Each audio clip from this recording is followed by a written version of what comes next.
incidents precipitated a social justice movement, which put community schools in sharper focus as an equitable, non-carceral, socially just, healing-oriented, and relationship-driven holistic educational strategy.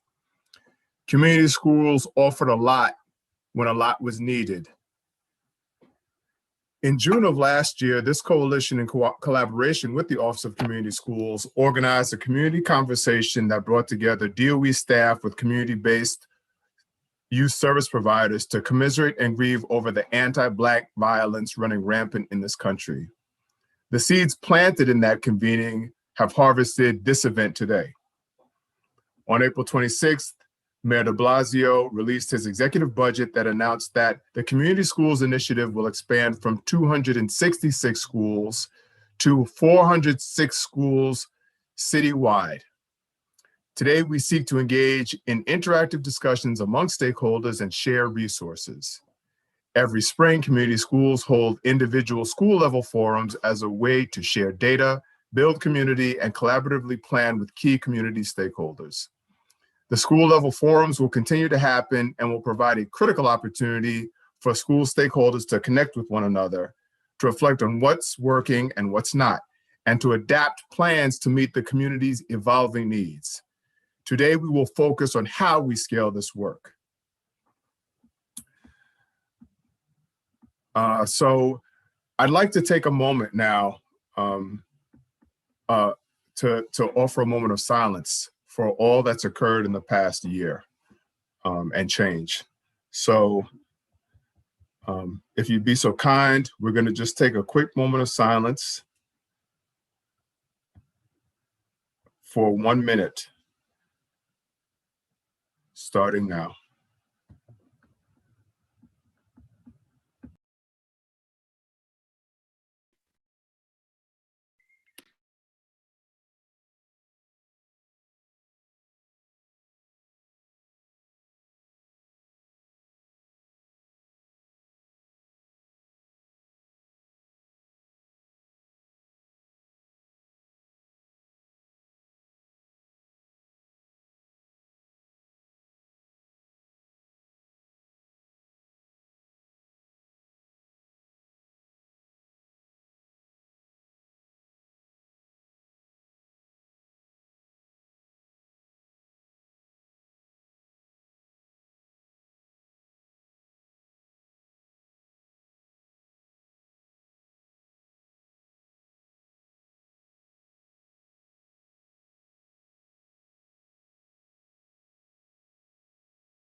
Thank you all for that, to pay respect for those that are not here with us any longer. There's been so much grief and loss this year. And today is one small step in the recovery and the healing and the coming together after being disconnected for so long. So without further delay, it is my supreme honor to introduce you to Deputy Chancellor Lesean Robinson, a warrior in this work, someone who has been of great support, front-facing and also behind the scenes. And it is just wonderful to have you tonight with us, Deputy Chancellor Robinson, and I gladly hand it over to you. Thank you so much, everyone, for welcoming me to this space this afternoon. To my brother Terrence, who started off by saying community schools offered a lot when a lot was needed. I would add to that and share that community schools offered healing when healing was needed. Community schools offered joy when joy was needed, and community schools offered love when love was needed. That is certainly how I see the power and the possibilities of everything that you do and that we do collectively through the work of our community schools. Thank you for having me again. It's truly a pleasure to be here at the Citywide Community Schools Forum And thank you to the Coalition for Community School Excellence for leading this event. I don't know, put your reactions up so that we can see joy and love in this space. I wish I can tell you to take off your mute so we can hear your excitement. But certainly, thank you so much to the Coalition for Community Schools Excellence for leading this event.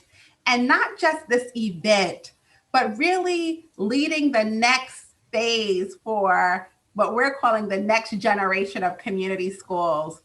And there's so much to do, but there's also so much to protect and so much to sustain.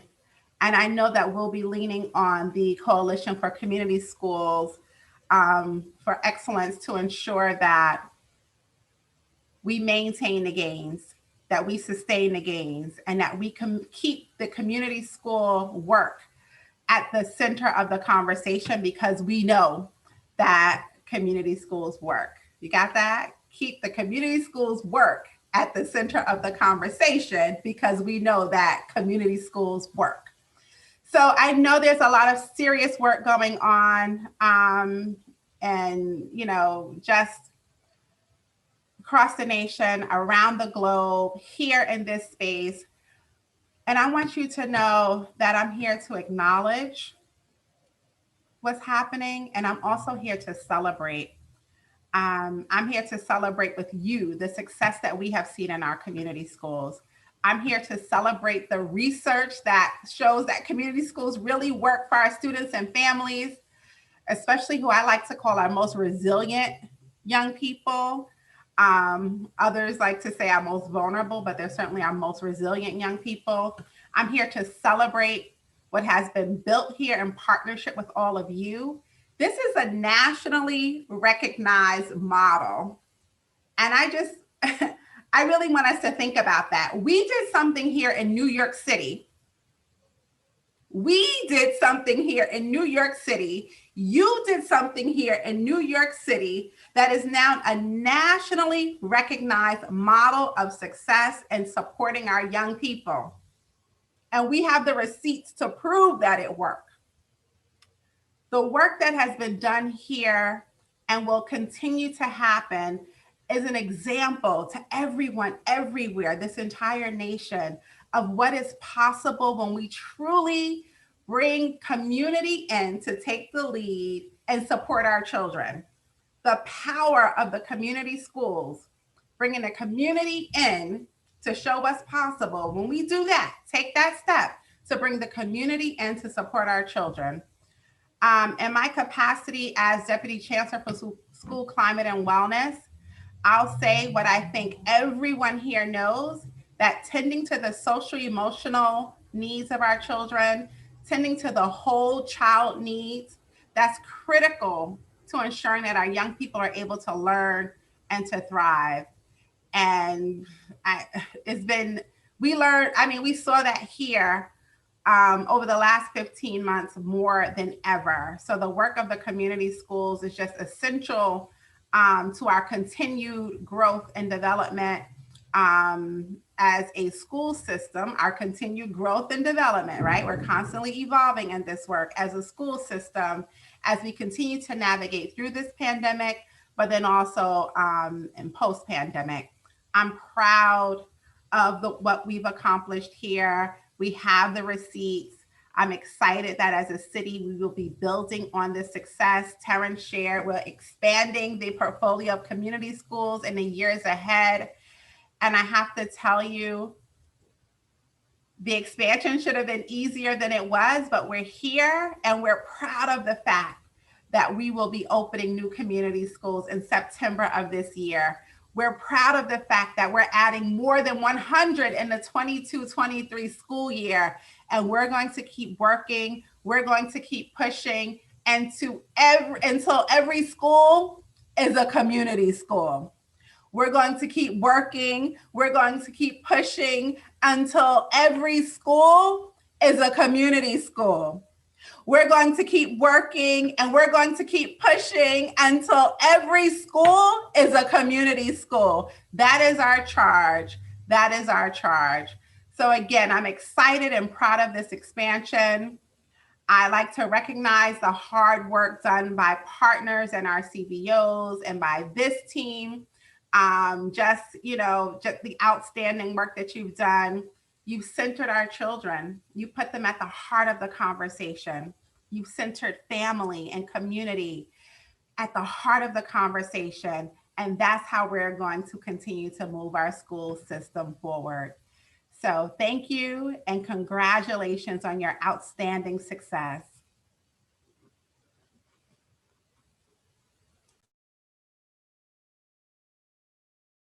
Thank you, Deputy Chancellor. I was so tempted to pull that mute button off because every school is like, every school's going to be what? Community school. Definitely want, the call response is definitely working.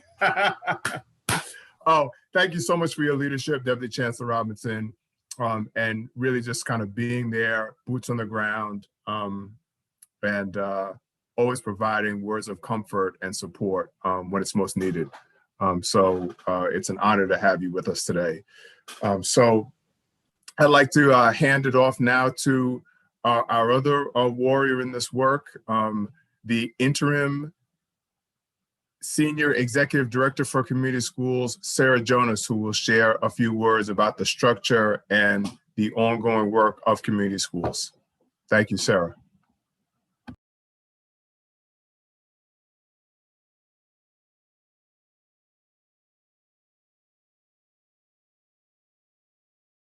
There we go. Okay, beautiful.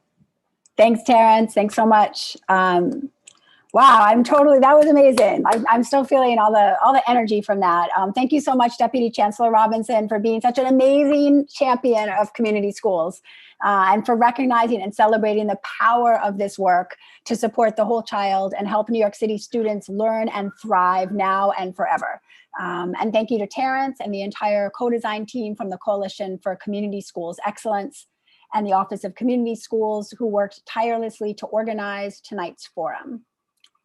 My name is Sarah Jonas, and as Terrence said, I am the Acting Senior Executive Director for the Office of Community Schools.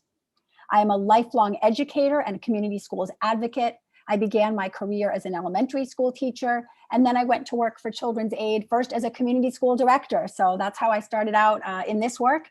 And ultimately, I had the pleasure of working at the Children's Aid National Center for Community Schools, where I supported school districts across the country to start community schools initiatives. And in 2015, I had the honor of sort of culminating that work by helping to launch this amazing New York City community schools work through launching the New York City Office of Community Schools. In just 7 years, we have become the largest community schools initiative in the country. We've grown from 45 community schools to 266 elementary, middle, and high schools across the 5 boroughs, currently serving over 120,000 students and families, benefiting from integrated mental health, academic supports, enrichment, and social services. So I am really excited to be here with all of you today and to share a brief overview of where we are in terms of the state of New York City community schools and a little bit about the work ahead. And we'll continue to unpack that together in the breakout groups in just a little bit. So acknowledging that every community school is unique and that what you see and feel and hear on the ground will look a little bit different in every school. And that's the beauty and power of community schools.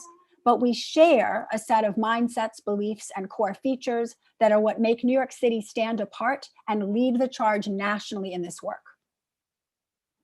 New York City defines community schools as an equity strategy to organize resources and share leadership so that academics, health, youth development, and family engagement are integrated into the fabric of our schools.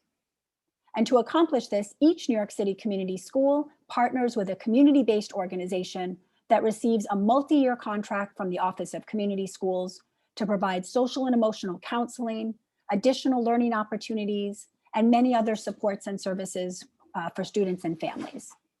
And together, the school and the community-based organization hire a community school director to ensure that the right supports get to the right students and families at the right time.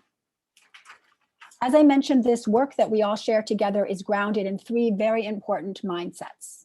1, children bring their whole selves to school. 2, Schools are built on relationships, and it is these relationships that enable all children to feel connected and to experience a sense of belonging. And 3, all communities and all families contain assets that should and must be leveraged and lifted up in order for students to succeed. In addition to these 3 mindsets, all New York City community schools have 4 core evidence-based features that are baked into each school. The first, collaborative leadership and practice, is grounded in shared leadership and collaborative planning between school administrators and other community school stakeholders, including between the principal and the community school director. And through this collaborative leadership and practice, community schools build and sustain a culture of professional learning, collective trust, and shared responsibility. Second, family and community engagement. Family and community engagement is a hallmark of an effective community school. And in New York City community schools, families and community members participate in decision-making, hold leadership roles that drive school change, and are partners in students' learning and holistic development. The third core feature is expanded learning time. And we know that research demonstrates that students do not all have equitable access to learning opportunities. So to address this gap and provide opportunities for all young people to reach their full potential, New York City community schools provide expanded learning opportunities through after-school, weekend, and summer programs, as well as additional instruction, individualized academic support, and enrichment activities that emphasize real-world learning rooted in community. The fourth core feature is wellness and integrated supports. New York City community schools address out-of-school barriers to learning through partnerships with social and health service agencies and providers. And these partnerships help students attend school regularly and engage in learning through social emotional learning supports, conflict resolution training, and restorative justice. And all of these supports support mental health and decrease conflict, bullying, and punitive disciplinary actions, including suspensions. And as we heard today, and I think we can't say it enough, New York City community schools have an impressive track record. A growing body of evidence shows that New York City community schools work for students and families. A multi-year impact study by the New York City Community Schools Initiative by the RAND Corporation reported a significant reduction in student chronic absenteeism as an early outcome, and later found an increase in academic achievement and graduation rates for all students, and particularly for students in temporary housing and Black and Brown students. And in its study, RAND also found that the impacts of the strategy in New York City community schools actually increase over time. The community school strategy has been central to our ongoing citywide effort to meet the academic, social, and mental health needs of our children in the wake of the pandemic. Community schools have innovated and adapted to meet the emergent needs of students and families based on the trusting relationships that they hold and have built with students, families, and communities. And the findings from the fall 2020 Student Experience Survey point to the power of community schools to increase that sense of belonging, indicating that students in community schools are feeling more connected with peers than ever before. Building on the success of New York City community schools, the city's fiscal year 2022 budget included funding for 32 new community schools this fall in the neighborhoods hardest hit by COVID-19. And as we just heard, and we can't say enough how excited we are, there will be an additional 100 new community schools that will open by July 2022. And this support and validation from our city's leaders and from our Deputy Chancellor and Chancellor is a testament to the work and contributions of everyone who is here this evening. And I want to personally thank and celebrate you for bringing us to this incredible moment of promise and opportunity for New York City community schools. Every spring, all community schools hold individual school level forums as a way to share data and build community and collaboratively plan with key community stakeholders for the year ahead. This year, we build on that momentum to organize 2 citywide forums. We had one on Tuesday and again tonight. And these forums that are citywide will achieve the following results together. We'll share resources and discuss community needs and priorities. We'll lift up and celebrate and share the best practices that we've all developed in this work together. We'll generate opportunities for collaboration across communities. And together we will create a vision for New York City community schools that builds on our current work and accomplishments and takes us forward into the future. Back in 2013, the Coalition for Educational Justice, a parent advocacy organization that identified community schools as a preferred reform strategy after surveying and consulting with families across the city, pushed the city to adopt community schools. Mayor de Blasio took up the charge, and in 2015, the New York City Department of Education and the mayor's office released the New York City Community School Strategic Plan, informed by community stakeholders to scale community schools across New York City. Family, community, and stakeholder leadership has continued to be critical to the success and growth of New York City community schools and to its mission to dismantle the adverse impacts of historical inequities and systemic racism. The Office of Community Schools partners closely with the Coalition for Community Schools Excellence, sponsor of tonight's forum, to develop policies that are responsive to the interests and needs of students and families, and that leverage communities' strength, cultural wealth, and knowledge. Community stakeholder feedback informed the Office of Community Schools' decision to include in the recent Community Schools request for proposals explicit expectations for lead partners in community schools to incorporate anti-racist practices, such as using curricula that is culturally responsive and representative, training staff on related topics such as implicit bias, and implementing leadership structures that ensure full participation and shared power with diverse racial, cultural, and economic groups.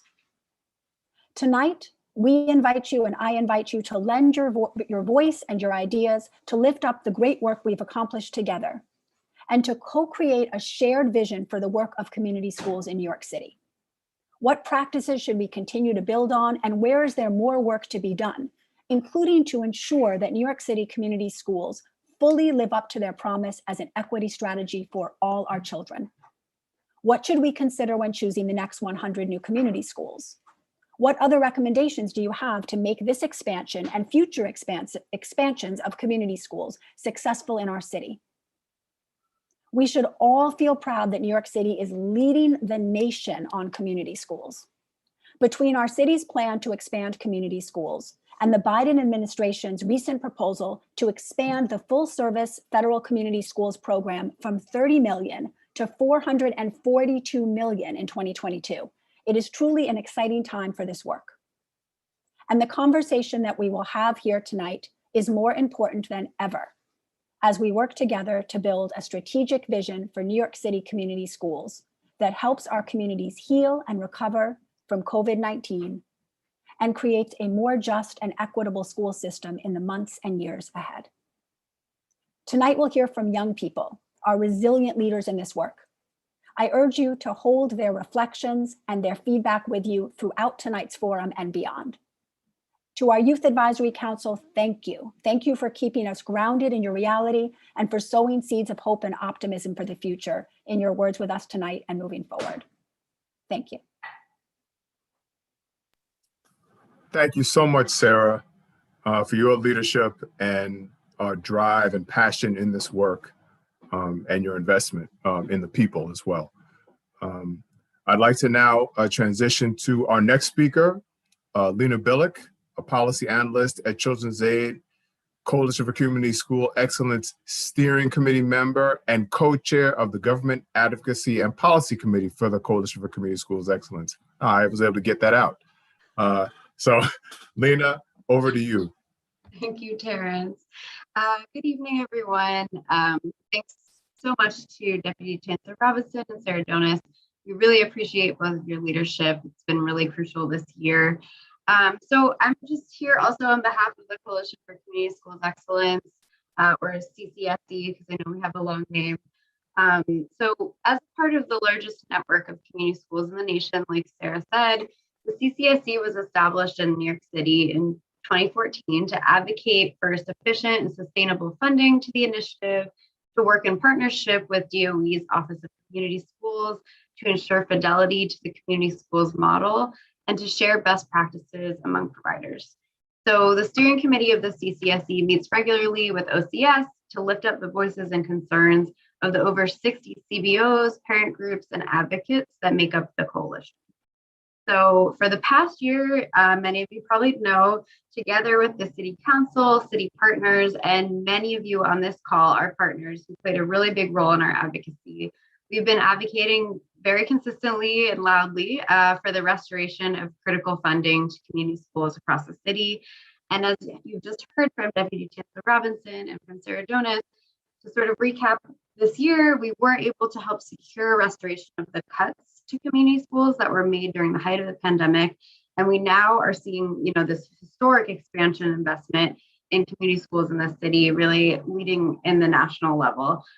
So we really thank DOE and OCS for this investment, and CCSE is looking forward to continuing this work in partnership with the DOE and the City Council to make sure that the sustainability and success of community schools in New York City continues. So if you're interested in what we do, you can follow us on Twitter to learn more, kind of keep up to date on what we're up to. That's Coalition for CO2. That's the handle. Someone will drop that in the chat. And we're just really excited to be able to be in this space with all of you tonight. Thanks. Thank you, Lena. All right, so now we get to the great part, right? The youth.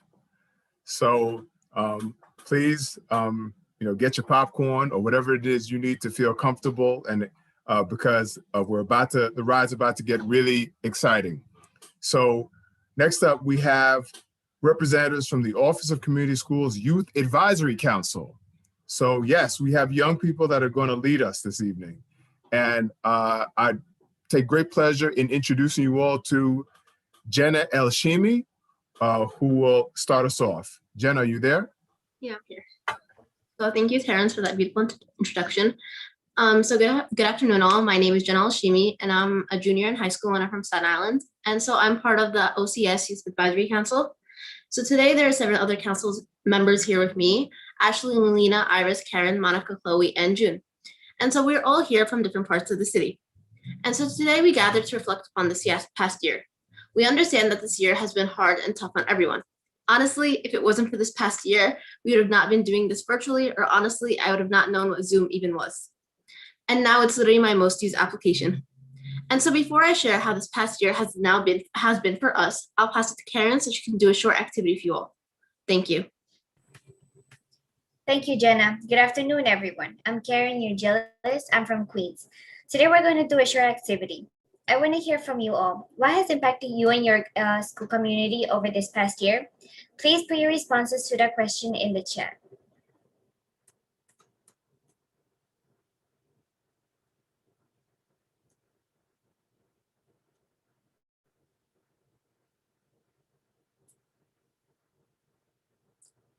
We have isolation, the pandemic overall, trying to adapt the New York environment, isolation, lack of learning, lack of motivation, COVID, loss, overwork, stress. I completely agree with all of these. Unhealthy eating habits, mental health. Yes, mental health is a big topic. Social injustices, I completely agree. Now, I would like to pass it to my fellow council members to share group poem, artwork, and images that 20 council members put together to highlight our experiences this past year. Thank you. We will use our voice to fight. We will be new leaders. One day the streets were packed, and the next they were not. It was like the world was being flipped upside down, from seeing friends each day going to school, and then all of a sudden being trapped at home. And then having this built-up fear of losing loved ones. All over social media, everyone was posting about how masks are what you call the new trend, and if you don't wear a mask, then you're the odd one out. What has happened, one may ask, but it is just COVID-19, a virus that has affected all, from old to young, not leaving us all out. At home, I rest anxiously praying that all I love are safe, and that soon this virus will come to an end. Days pass and it feels like everything is on repeat, but soon everything will be okay. Soon everything will be back to normal. Soon we will all be together. Just don't give up hope. This virus has affected us for sure, for good and for bad. This virus has affected us for sure. This virus has changed our life. This virus has allowed us to find our passions and know who we truly are. This virus played a role in our way of life because this virus has affected us for sure. They say kids don't know what is going on, but what we know for sure is that there's fear. fear of the unknown. They say kids don't know what is going on, but these kids are struggling to wake up and go to virtual school. These kids are struggling with the fear of the unknown. These kids struggle being okay when the world around them is not. We will use our voice to fight. We new leaders. We often feel helpless to the idea of change, yet still fear it. Many generations were taught to live a certain way, but forget things stay where they are, yet still change. What must we do to not feel like victims, yet still acknowledge what we all go through? The children are being silenced in more ways than one. Their parents being held accountable for the ways the system restricts them. We are often told we have the power to change our destinies, but how can we do so when they are already predetermined? But hope is the last thing we should lose. We talk about how the past still affects what is currently happening right now, but what can we do to change it? It's crazy to think how racism will always exist because it's a mindset and an opinion. Some people always consider themselves better than others. It feels like 2020 was the year that really put it on the spotlight. My skin tone doesn't make me better than anyone because at the end of the day, we are all humans. And even though we can look different on the outside, we are all the same on the inside. If only people could understand that. The point of learning about history is so we could do better and so we can continue to prosper, yet we can't. We continue to go one step closer and two steps backwards. We fight and fight, but it feels as though we're running on a treadmill, moving nowhere, just in place. We talk about the past as if the past isn't the present. We will use our voice to fight. We will be new leaders. Here I am, stuck in bed another day. My work stares back at me as I stare at it. Do I feel like doing the work today? Do I feel like eating right now? The answer is no to both of those questions. I lay there in my bed, waiting until 4 p.m. to eat. Do I want to shower today? There's no want, but I need to. I feel like doing absolutely nothing. The days pass by quickly. All of a sudden, I wasted a week. I lost motivation to do the most simplest things. It's just a long, melancholy feeling. My weight dropped as if it was a bag of feathers, and my clothes were more loose than before. Work piles up like chopped wood, but I still don't feel the need to push myself to do it. It was motivation. Yeah, it was as though I had a virus. The virus affected me and spread. I no longer wanted to do anything, to spend days in bed. Usaremos nuestra voz para luchar. Seremos los nuevos líderes. A pesar de su poder, a pesar de su propósito, señalan, demandan y limitan. Su mirada desde arriba, de manera despectiva. No empatía en sus ojos, menos en el alma. Sacan, mueven y restringen. Nunca tuvieron que huir de su propio hogar. Sus oportunidades estuvieron ahí. No tuvieron miedo de ser ellos mismos al salir. No tuvieron miedo de vivir, abandonar todo lo conocido y reiniciar todo desde un punto vacío. Su privilegio nubló su empatía. No le permitió ver más allá del muro que construyó para alejar a los que en voz alta llamó terroristas. Nunca trató de comprender. We will use our voice to fight. We will be new leaders. When you look at us, what is it that you see? You see a bunch of young kids, but you're not seeing me. We fought and fought and fought for our place. You're too young to understand, but you know that's not the case. When we will be old enough to finally understand that this world is in danger if you just reach out your hand. This year hasn't been the easiest for us, yeah, you know, but you don't care, only about what we have for show. As long as your grades are on point, then that's all that matters. Your mental health, please. Our life is in tatters. They say they're there for us, that they'll be there to listen, yet this whole time, all we've received is distance. In a system that doesn't care about me or all that I've given. I put my all into this year and I thought you'd see my vision. In a war between myself, between those meant to keep us safe, they abuse their power and it's not just our state. Our country isn't the only one with problems, though we're in shambles. We put our fists in the air and march because Black Lives Matter.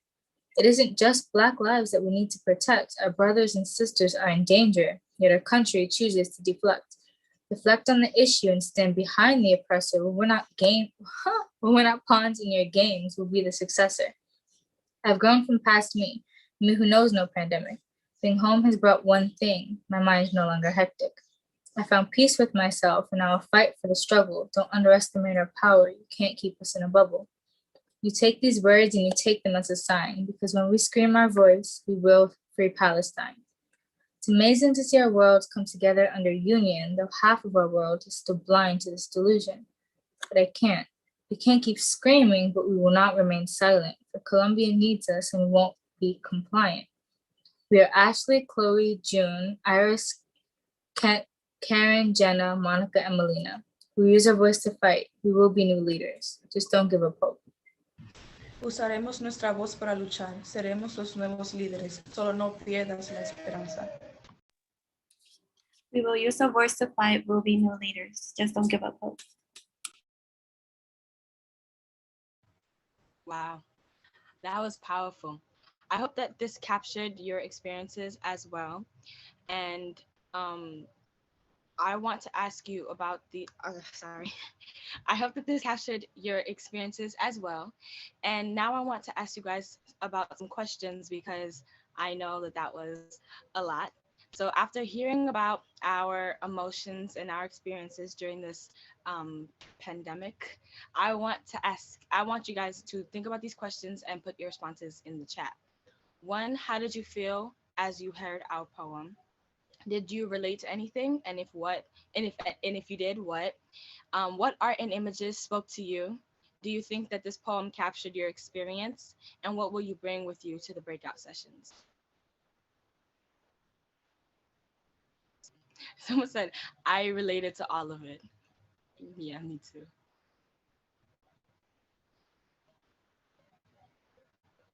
I feel like it dissected all and everything I felt.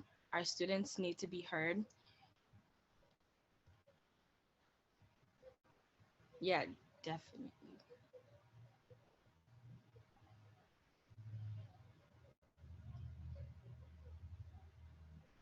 Someone said that they're hopeful of what our young people can do. Our voices matter. Really appreciated students saying things adults don't think to say. You are powerful. We really are.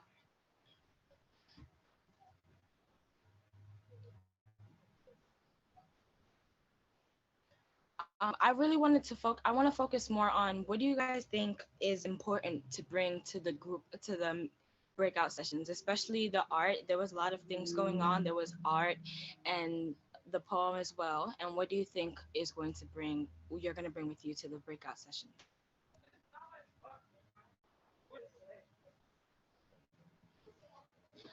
How to incorporate young voice to determining what youth need right now.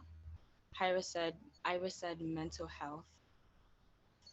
Mental health. A lot of people think mental health. Youth voice a way to increase correctedness. New word. Yeah. So I'm glad that you guys said a lot of things that we agreed with because we didn't just assign one person to write the poem. We all came together and we talked about things that had affected all of us during this time and even before this time, and then we put it all to the computer and we wanted to create something that captured our experiences, and we ended up with the poem, and that's, we made something beautiful, and I'm glad that you guys liked it. And now I'm going to pass it over to Terrence to talk to you guys more about the breakout sessions. Thank you, June. That was so phenomenal, y'all. I mean, the poetry and just some of the artistic images. It's just amazing, as we all go through this crucible of pain, the amount of creativity and artistry that is unleashed in this moment. So please continue to share your accolades for the youth in the chat.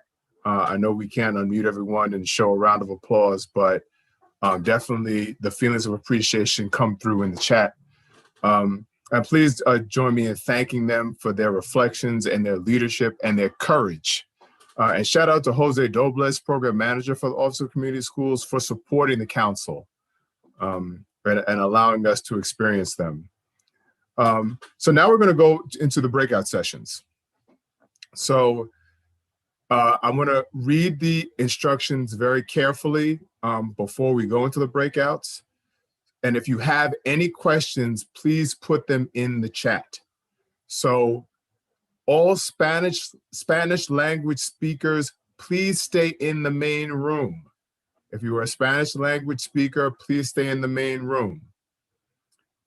We have 3 rooms and okay. So we will be covering 3 topics today, and there will be 45 minutes in the breakout sessions. And again, please listen to these instructions very carefully. We are asking that you choose the breakout rooms based on your last name. So if your last names are between A and L, if they start with the letter A to L, kindly put the number of the room that you wish to be assigned to in the chat. If you wish to be in the social and racial justice room, please put 1 in the chat. If you wish to be in mental health and wellness, number 2, vision for post-pandemic recovery, number 3, right? And you will be assigned. Again, if your last name begins with the letter A through L, you will be assigned to rooms 1 through 3 based on your choice. Thank you for all who are complying and putting the numbers, your request numbers in the chat. Next slide, please. Okay, if your last name begins with an M through Z, you will put the numbers 4 through 6. They are the same options. Racial and social justice is number 4. Wellness, mental health and wellness is number 5. Vision for post-pandemic recovery is number 6. Again, if your last name begins with an M through Z, please put the numbers between 4 and 6 below in the chat, and you will be assigned to your breakout room. If you have any questions, please enter your questions in the chat and someone will respond to your need immediately. Thank you. So let us begin and enjoy your topics, and please take advantage of the time. Thank you.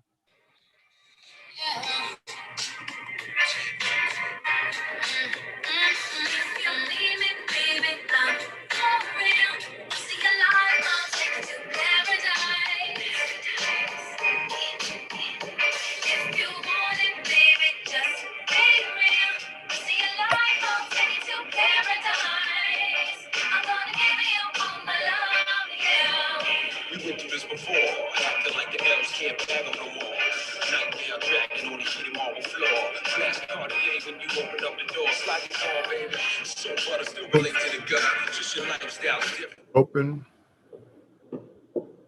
All rooms are open. You can go to the room. You can go to your room. You can select your room. And please know that we will be reconvening in the main room after your breakout session ends. So please do not leave. We will join in rejoin in the main room and share reflections from the breakout groups.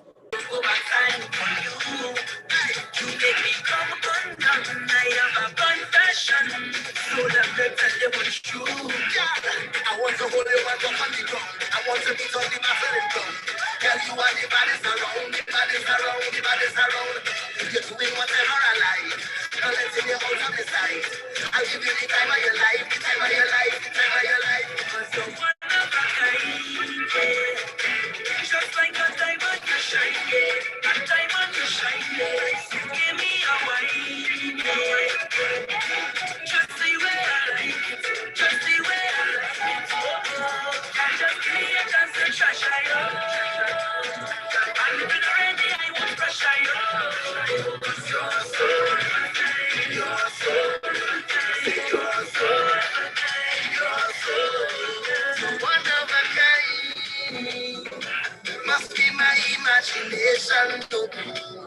What I see in it just can't be real. I try to fight it. All right, thank you. Don't be shy, people. If you feel inspired to move, move, please, because that's how we roll here. With our DJ Annie Mingus Garcia holding it down. Thank you. Yeah, that's right. Ron Sauce knows what's up. Okay, so I was able to pop into a number of the chats. So I wasn't trying to Zoom bomb anyone, but just wanted to see what the vibe was in each room. And there was a lot of good things happening. Lively discussions. Thank you to the facilitators and note takers for doing a phenomenal job holding space for some lively conversations. And we're interested to hear report out. So what was going on? What was being shared? What were some of the highlights? What were some of the unfinished or unresolved talking points? So if one of the facilitators and or note takers would be kind enough to share out what went on in each breakout group. And I'm going to start calling on folks. So let's start with Johan. Please set us off. Let us know what went down. Man, you guys should have all been in my breakout room. It was super lit. I had an incredible time with the group of people that was there.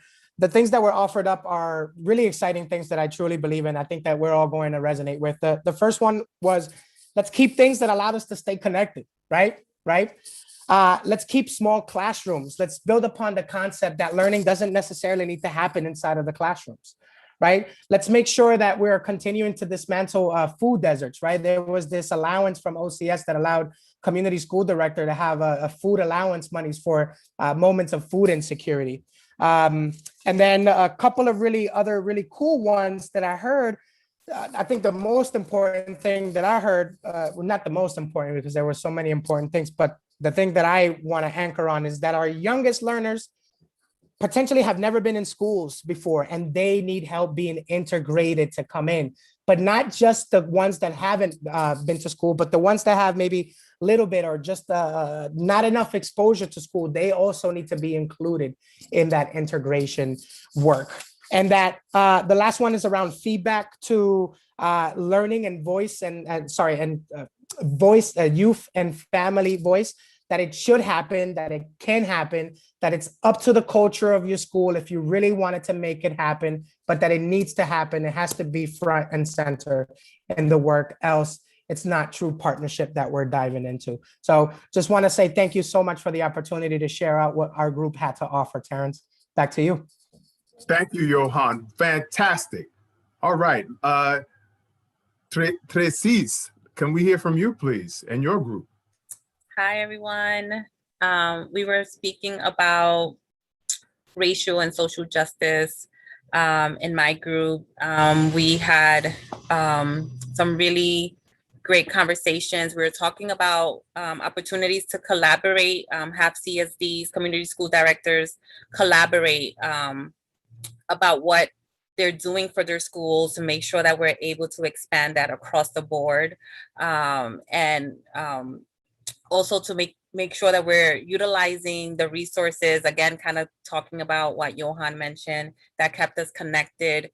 A lot of our parent participation, parents that always wanted to connect with us, but because of their other priorities, maybe they were not able to join some of our meetings and our events, and how we've noticed how that have been an increase of parents who have been able to join and participate and share their voice.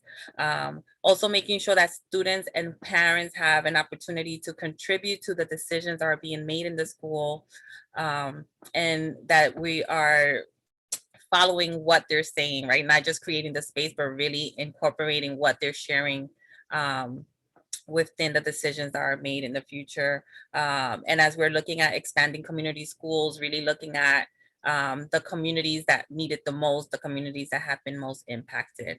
That was among some of the conversation that we had in our group.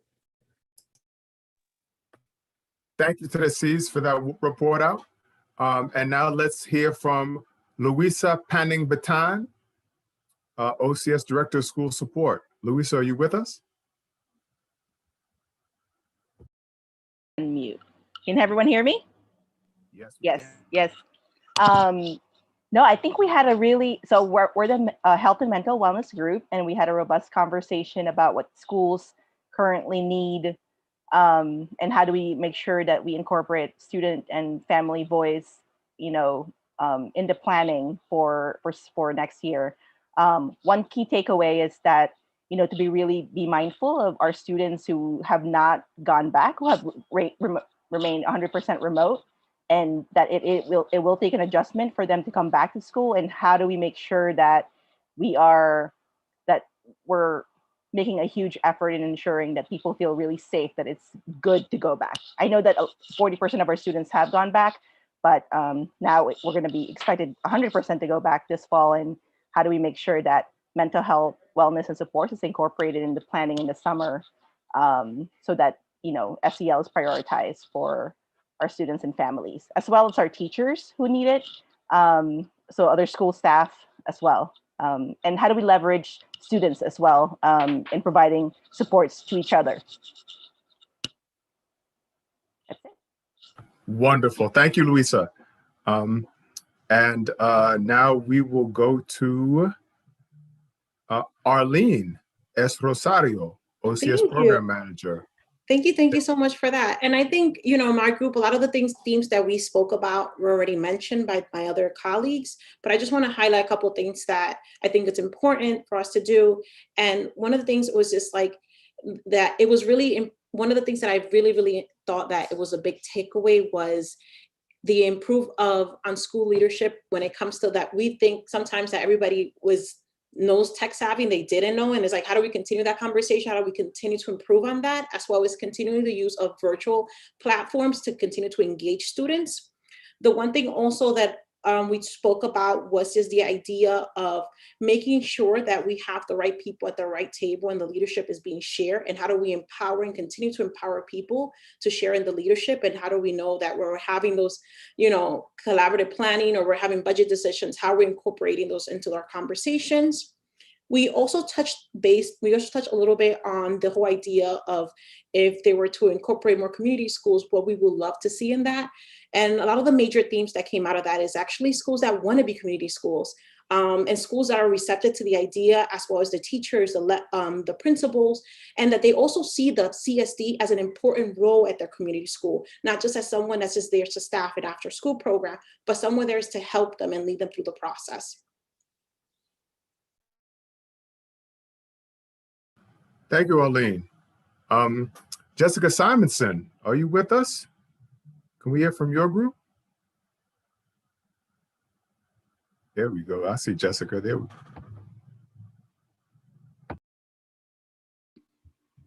Hi, sorry about the delay there. Yeah, we had a really great conversation. We were group 5. We were also mental health and wellness. We had a diverse group of participants. So we had community school directors, we had parents, we had student leaders.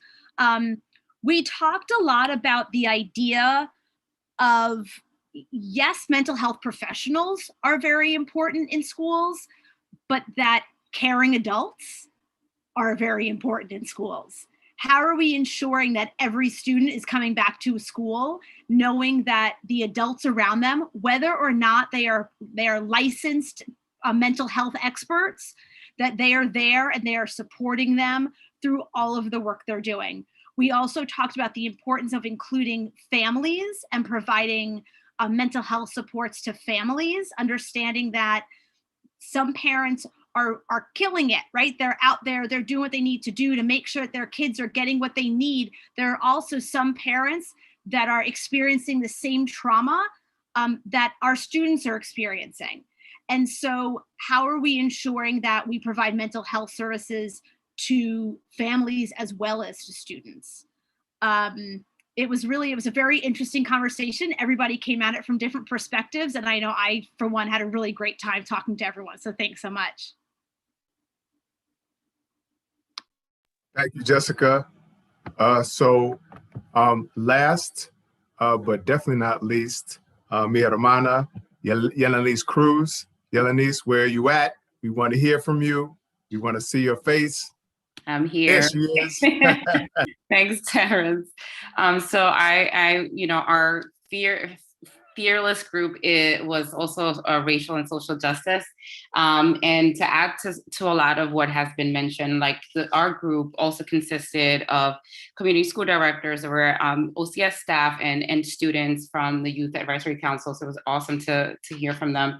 And we talked a lot about the need for students to have, again, that space when they go back into school full time, to be able to talk about current events, to be able to talk about race and social justice with one another. But there was also a conversation about, the staff in the building and teachers needing additional support to be able to hold those conversations as well, and not operating under the assumption that they're able to do that or have the resources themselves. And they have also gone through tremendous trauma themselves. And talking about these issues, as Katie had mentioned in our group, can be very divisive. So how do we also create spaces for them to share about what they're going through, but also how do we help by creating more resources and supports and PD for teachers and other staff in the building, whether it's on the CBO side or on the school side, to be able to actually facilitate these conversations with themselves, but also with students.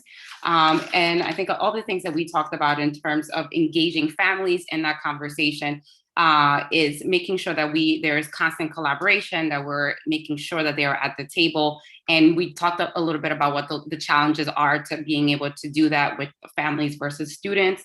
But then in this next iteration of community schools, the importance of those connections and relationships. And one of our students, I believe it was Ashley in our group, that mentions like relationship is just not between two people, but it's between students and parents, students and teachers, and with the greater community. And like, how do we go back and make sure that those connections and those relationships are stronger or more pronounced in our work, not just with people in our community in the school, but also outside of the community.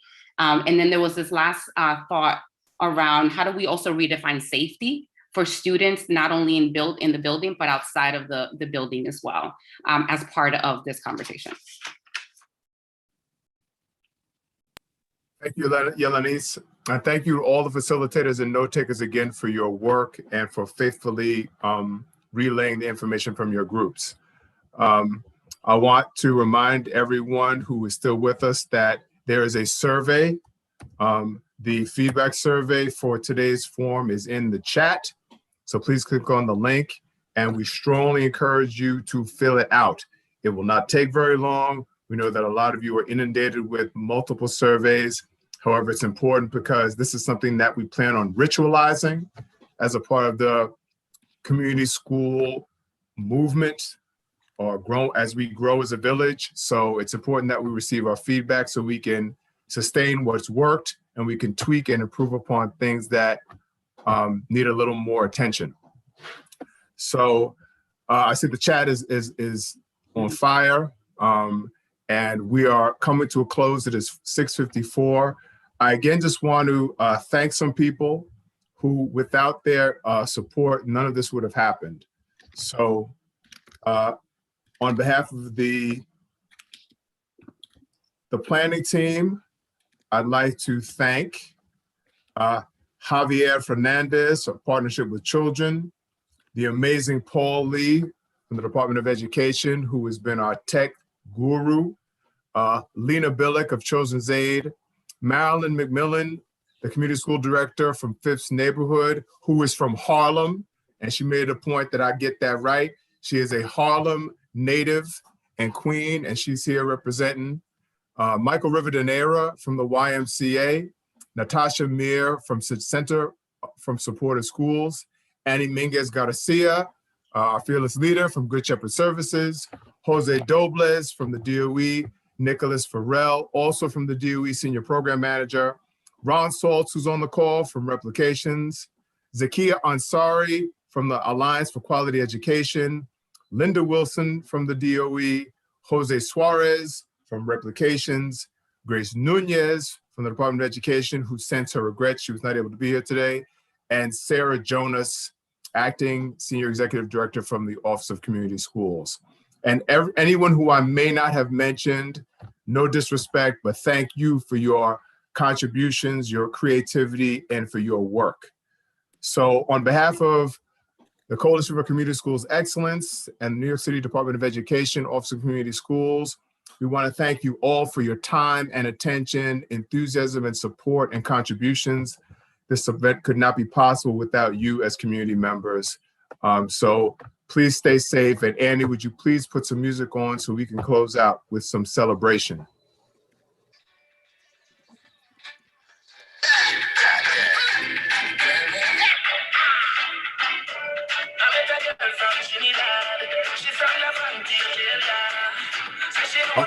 Nick is asking for a dance off. So what's up, Gallery View? Here we go.